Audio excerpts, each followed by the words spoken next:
All right. See, this is my problem. No shot. Whenever AI gets to take over writing and coding for especially video games. All right, this is my problem. This is my immediate problem, okay? How do you know where the limits are for whatever prompt that you actually send artificial intelligence to make a video game? I am seeing a video called New OpenAI is Crazy Powerful. As we go TV, it covered this. Not sure where the video actually came from, but I want to actually react to this myself. This is the thing. Even I'm worried about artificial intelligence taking over to take the jobs of those who make video games. That's what I'm worried about here. The moment the video games are no longer being worked on by actual people, that's the time we would have to realize that things aren't exactly simple anymore. Therefore, it's just, god damn. OpenAI's new model can code an entire simple video game from a prompt. Zach, I don't know how good this is, but at the same time, oh shit, this is, damn, no way. I want to show an example of a coding prompt that O1 Preview is able to do, but previous models might struggle with. Okay. And the coding prompt is to write the code for a very simple video game called Squirrel Finder. And the reason O1 Preview is better at doing prompts like this is when it wants to write a piece of code, it thinks before giving the final answer. So it can use... You gotta sell that Ubisoft stock right now, boys. Get that out the door. The thinking process to plan out the structure of the code, make sure it fits the constraints. So let's try pasting this in. And to give a brief overview of the prompt, the game Squirrel Finder. Okay, use Pygame to make a game called Squirrel Finder. You are a koala icon that can move quickly using the arrow keys. The icon images koala PNG. A strawberry randomly spawns every second and bounces around. The icon image is strawberry.png. If strawberry touches you, you die. After 3 seconds, a squirrel icon spawns and bounces around. The icon image is squirrel.png. If you touch it, you win. Make sure all icons are 40 pixels by 40 pixels. Use retro colors and a dark background. Put OpenAI in the game screen and a timer in the corner.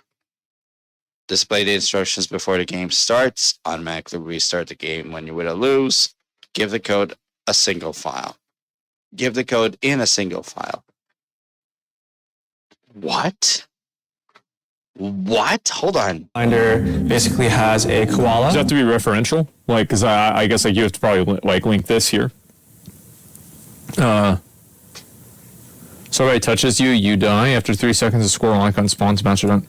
That you can move using the arrow keys. The reason why I'm reading this is that one thing that I always find to be very impressive is when a language model is able to take conversational English and then transform it into technical language and then activate on that technical language. Exactly.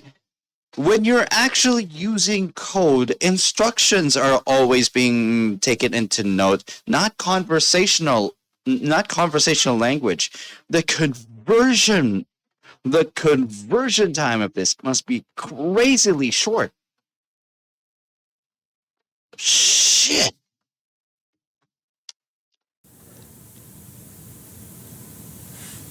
That's nuts.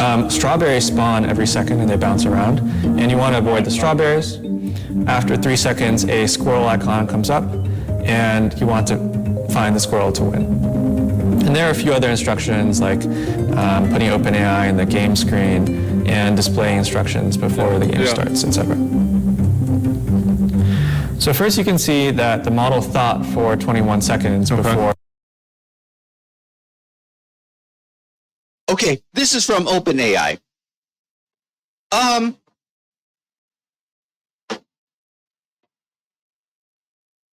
What?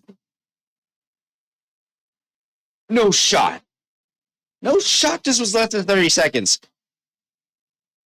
No shot. Well, this is rather simple, but anyway, sure. Okay. Let's just continue. Or give me the final answer. And you can see that during its thinking process, it is gathering details on the game's layout. A lot of coders going to lose their jobs. It's going to be a handful of coders doing a lot of coders' jobs. That's what's going to happen. It's bullshit. I'm working with AI every freaking day as a coder. It's very far from what they're saying. It's a template. And if you use it in the real world, you'll find out very fast that they do suck, all of them.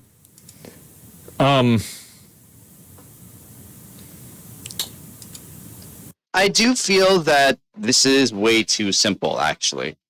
Considering the scale of it. This is too small of a scale for it to actually be a problem. See, OpenAI will not be that powerful enough. It will not be that powerful enough for it to actually take the jobs of people who still develop games here. I think that, that's probably true to an extent. But I think that it's going to be the same as AI art, where a few years ago, you would, AI generate a picture and it would be like a girl and she'd have 9 fingers, right? Yeah. And the Eiffel Tower would be growing out of the side of her head. But now it's better. So it's going to keep getting better, right? It's going to obviously keep getting better. Yeah. Who's going to think it's not going to keep getting better? There's another coder who works at the same time. The guy's delusional. Yeah, it's going to keep getting better. And I think also, by the way, this is my, I've only taken really, formally one class. I've taken 3 classes total about things that are, related to programming, but I've only taken, one, formal programming class. So, I could be a little bit, and this is, over 10 years ago, and I didn't even do well in the class. So I could be totally out of date. But my understanding about this is with C++, is that a lot of what this will probably do is ensure syntax, and a lot of the kind of 80% just kind of, what the word is for it, the busy work, right?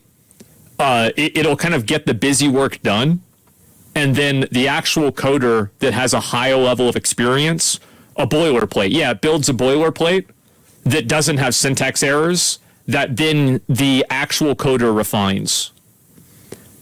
Is that effectively, for any of you guys that work in this, is that what this is effectively doing? Because that's what I'm guessing. I would assume that, right? Indeed, and currently very poorly. Yeah, well, it'll keep getting better. But yeah, you're right. Map you out the instructions. Oh, I can really tell that a lot of ITs, a lot of tech guys, tech girls, they are in chat. They are keeping up with this shit too. All right. Up the screen, etc. And so here's the code that it gave, and I will paste it into a window, and we'll see if it works. So you see there's instructions, and let's try to play the game. Oh, the squirrel came very quickly. But, whoops, this time I was hit by a strawberry. Let's try again. Oh, there he is. You can see that the strawberries are appearing. Oh, shit. And let's see if I can win by finding the squirrel. Looks like I won. Keep in mind right now, at this very moment, this game has more players than Concord. Yeah, what if, right? Yeah, what if?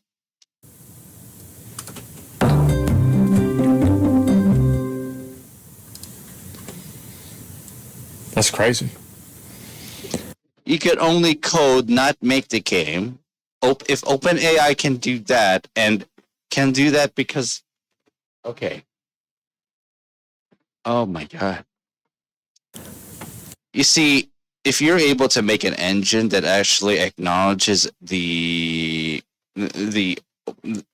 acknowledges technical instructions without you ever touching a single line, it is exactly what it is.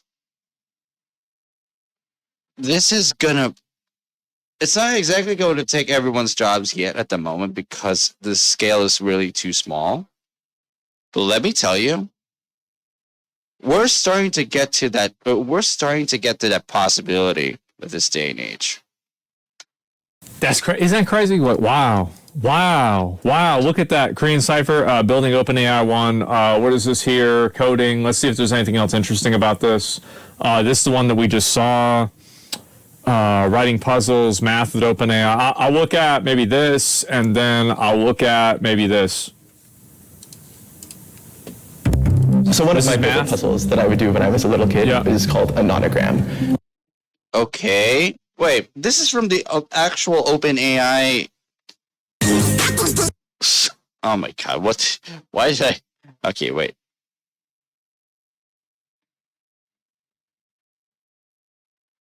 OpenAI's new model. Hold on, I stopped at 5 minutes, so... This is from their YouTube channel? That's crazy. Isn't that crazy? What? Wow. This is their OpenAI. This is a YouTube channel. They have a YouTube channel, so okay. One. What is this here? Coding. Let's see if there's anything else interesting about this. OpenAI. A nonogram, where you're given an empty grid and then some numerical clues that tell you which squares in the grid you have to fill in. And I thought we could have the model play a little game where it first generates a puzzle to solve, then we ask another instance of the model to try to solve the problem that it generated. So yeah, I'll ask it. Generate, say, a 5x5 nonogram.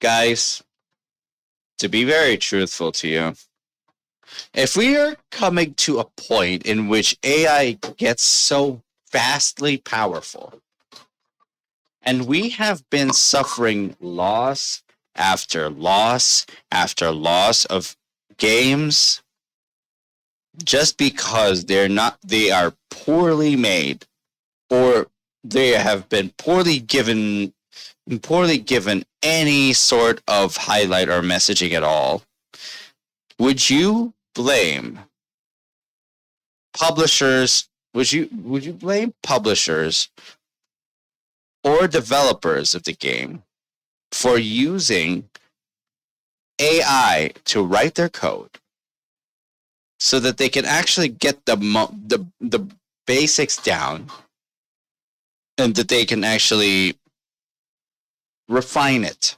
according to their specifications?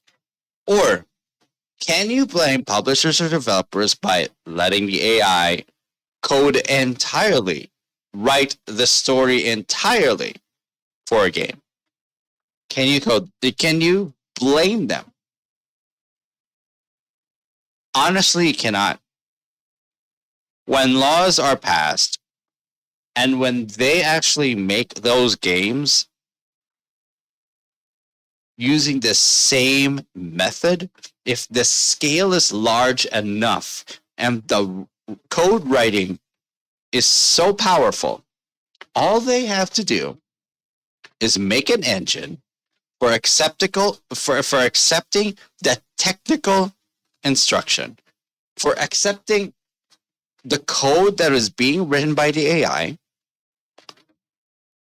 and they can convert it entirely into pieces and chunks of a game that are critical. Very critical to the fact that they would no longer be concerned with those parts of the game afterward.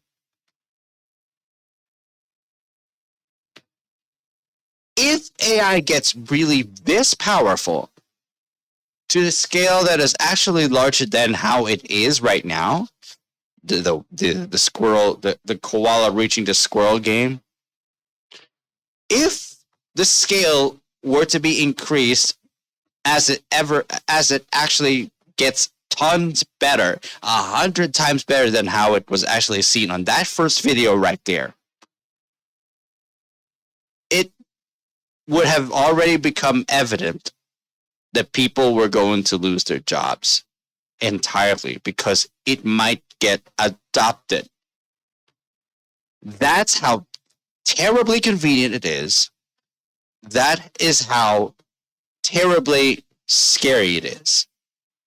That is something that is directly consequential. Directly consequential. That is something that this is something that we should be very careful of, considering that in first world nations like the United States, it is now becoming possible.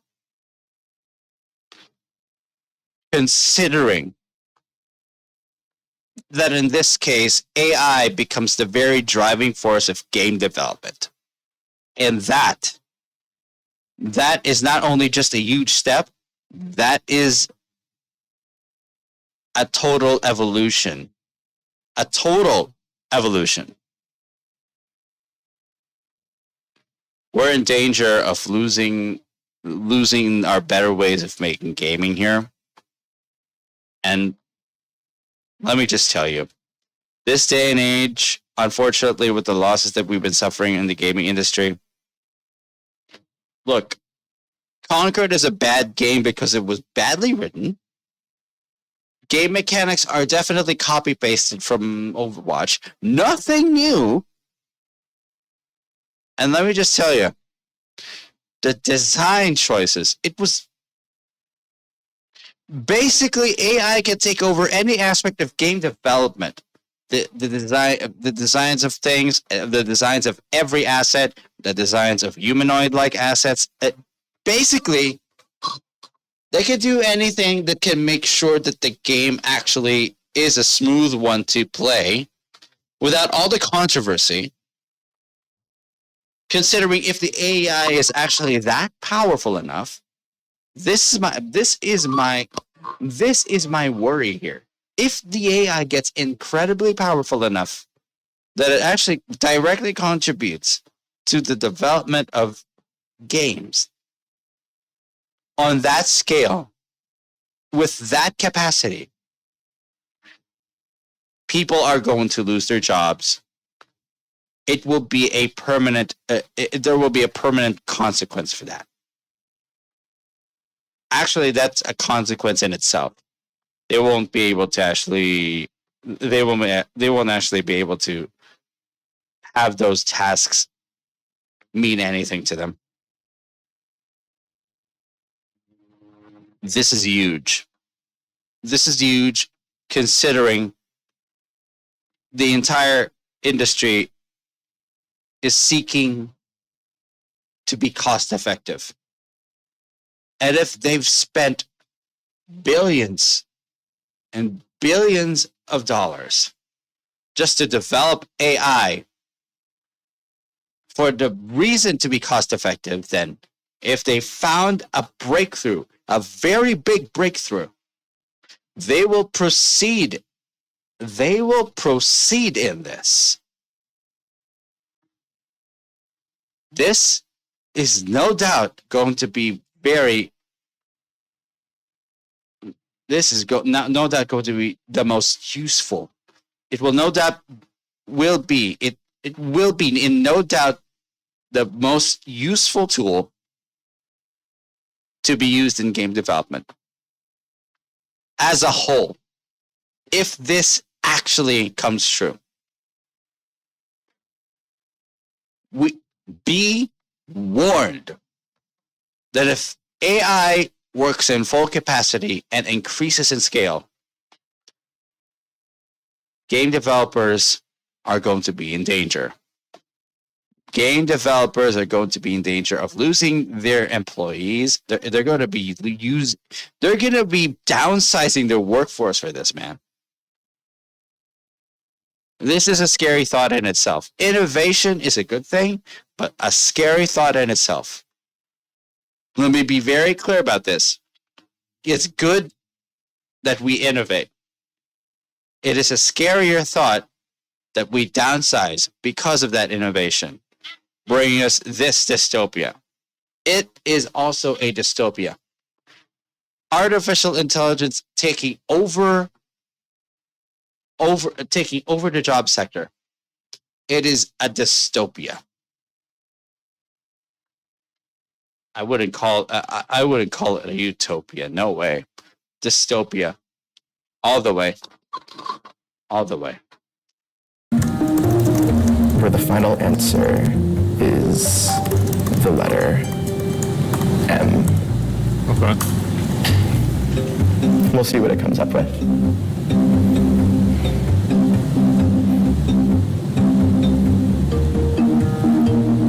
All right, we see it just gave us a little puzzle. We'll go ahead and copy this, open up another window of O1, ask it solve the following puzzle. Bro, so he's making the puzzles and teaching the AI to solve the puzzles? Isn't this literally the definition of... This has a singularity happens? Yeah. Yeah. Yeah. This is where this is where the singularity happens. Basically, you're telling the AI to do this shit. It is insane. Theoretically, right? Oh God. And let's say visualize the answer in some pretty way. Why not? This puzzle doesn't look like it's too hard, but the way that an autogram works is for each row and each column, you're given a list of numbers, and the numbers tell you how many squares are filled in. And if the squares are consecutive, then you'll see like a 2 for 2 consecutive squares. If there's a space between them, you'll see a 1, 1. Okay. And so you're supposed to just try to figure out which squares are No way. And it looks like the model got this right.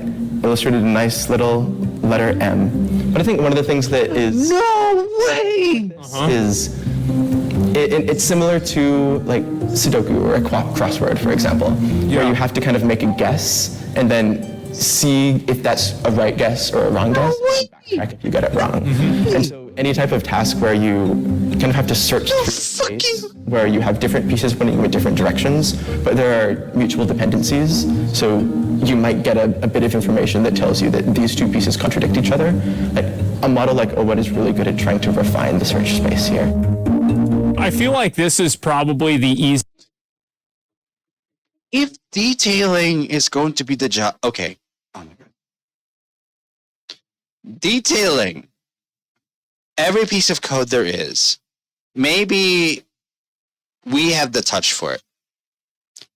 But in the final process, if AI becomes so high capacity enough that they are able to actually finish the detailing of each code, that would be the axe that takes down the actual regular occupation for smaller programmers.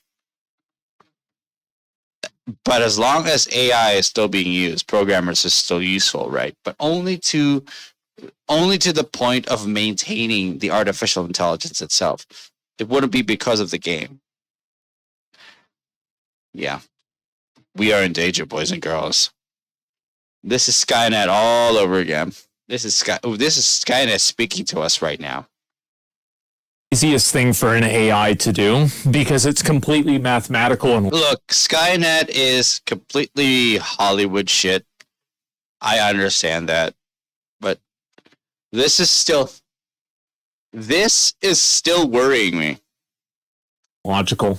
I think the real challenge that AIs have is merging the human intuition with logical and methodical thinking. Not really. AI can't do everything. I would assume, right? I'm not sure. No, you guys don't think so? Abstract ideas? Yeah, maybe I don't understand. I've never seen a puzzle like this before, so I could be misunderstanding the way the puzzle works. So, okay, what's this one here? Building OpenAI? Basically, different videos that uses OpenAI. It's just the possibilities of OpenAI are endless now.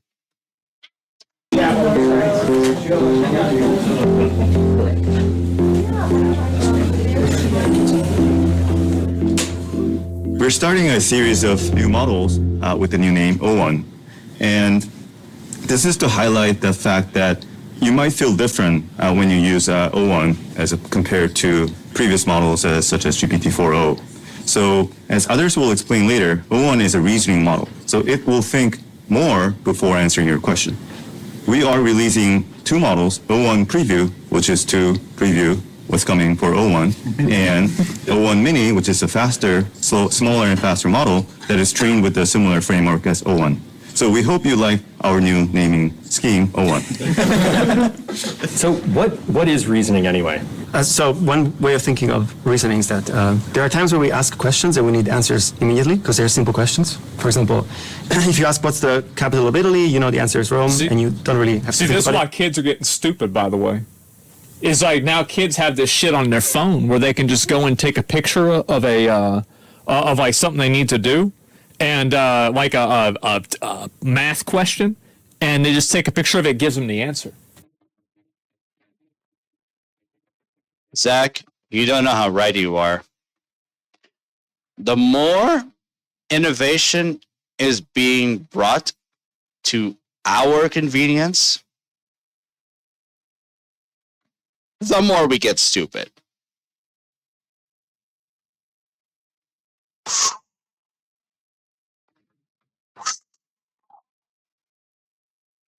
It's not really a surprise, okay? It is not a surprise here. Look, we're gonna get stupider. As we get smart, as we get more technical, a lot more of us get stupid. So it's like in like probably I'd say 5 years, if not now already, like kids are getting so stupid they're not even gonna have to learn, like they're not even gonna know how to do math at all. That's true. You know what, guys? I'm just gonna stop reacting to here. We're doomed. We are doomed as a species, okay? We are absolutely doomed as a species. We are innovating ourselves so much that the tail end of our existence is already in danger of just being so stupid and just getting along with the times, basically. We are doomed as a species and we are losing our way. So basically, that's my reaction to it. Humanity is doomed. We're all gonna die.